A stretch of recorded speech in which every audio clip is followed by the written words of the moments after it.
School has been back in Toronto for just over 2 weeks, but concerned parents in this area say the city's crossing guard program deserves a failing grade. I'm Brandon Rowe at the intersection of Danforth and Gledhill, where we were alerted to this issue from a viewer who says the crossing guards in this area either come sporadically or don't come at all. Now, we reached out to the city and they said that they underestimated how many crossing guards they have to hire and are addressing it. But as of this morning, it's still a problem.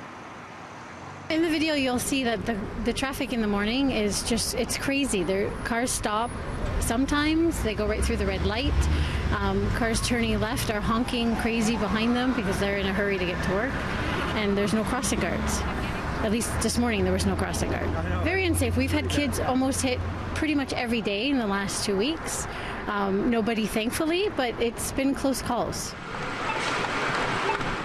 As of this year, Toronto police officers are no longer filling in for crossing guards who can't make it into work. Neptune Security Services, which now has a contract with the city, will provide their replacements instead. A rep from the security company told CityNews they've had issues attracting people to apply, and the reason why Gledhill and Danforth has been without a crossing guard is because the person who had the job was no longer interested.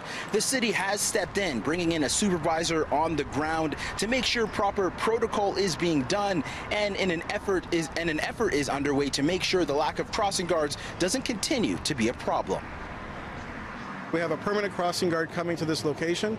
They're going through the security checks as well as the training, and they're going to be brought on board towards the latter part of the week.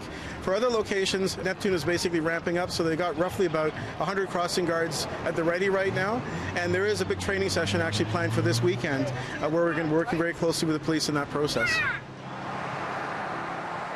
Now, the concerned parent I spoke with, Melissa Hellier, who's also part of parent council in this area, says she's happy that they have hired a permanent crossing guard, but she says she's heard this before and is waiting for confirmation and hoping that it isn't just talk again.